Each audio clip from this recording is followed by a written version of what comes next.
Grundy of the independent news site Hong Kong Free Press is there. Tom, we've now got this accusation from China that the UK is sheltering fugitives. Yesterday they offered a bounty of $1 million for information that would lead to their arrests. What do you make of the timing of this?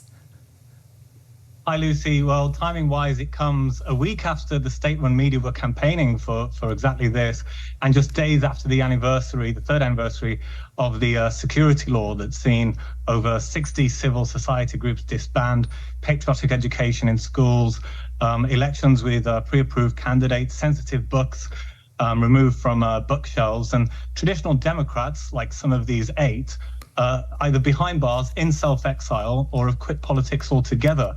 What a lot of the 8 have in common is that they have continued campaigning from abroad. Some of them have joined lobby groups that have managed to get some political momentum with regards to sanctions and things like that.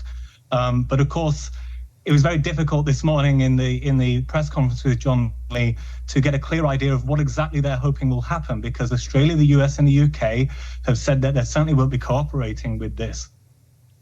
Tom, do you also think that this could be ahead of the Jimmy Lai trial, which is scheduled to start in September? I think it's more related to jitters over the pressure that these groups are able to exert in the UK Parliament, for instance, although, of course, there is the backdrop of these press freedom cases, Jimmy Lai, Stan News, etc. They also seem to be targeting crowdfunding in the ways that these activists have been funded, say, through Patreon, saying that anyone who even donates to them in Hong Kong could be liable as well. But bear in mind, they say that the security law is applicable to everybody, not just Hong Kongers, internationally, despite there being no real jurisdiction in other countries, and the UN saying that, you know, you can't extradite people for political crimes. So there's as much confusion, I think, about it as well. So, Tom, how does that make you feel living there?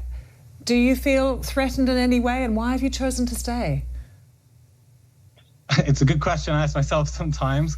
But press freedom-wise, obviously, the city's been dive bombing in the international indices, with newsrooms raided, journalists arrested. We feel there is enough breathing room as an English language independent outlet to still ask those tough questions of officials, to go to the courts, the legislature, speak directly to Hong Kongers. If we weren't able to get the local, daily news out, we wouldn't stick around. But, we're impartial, backed by an ethics code, funded by readers. And although we think about all this stuff daily, we seek to, keep calm and carry on for now. Tom, thanks so much for joining us. Take care.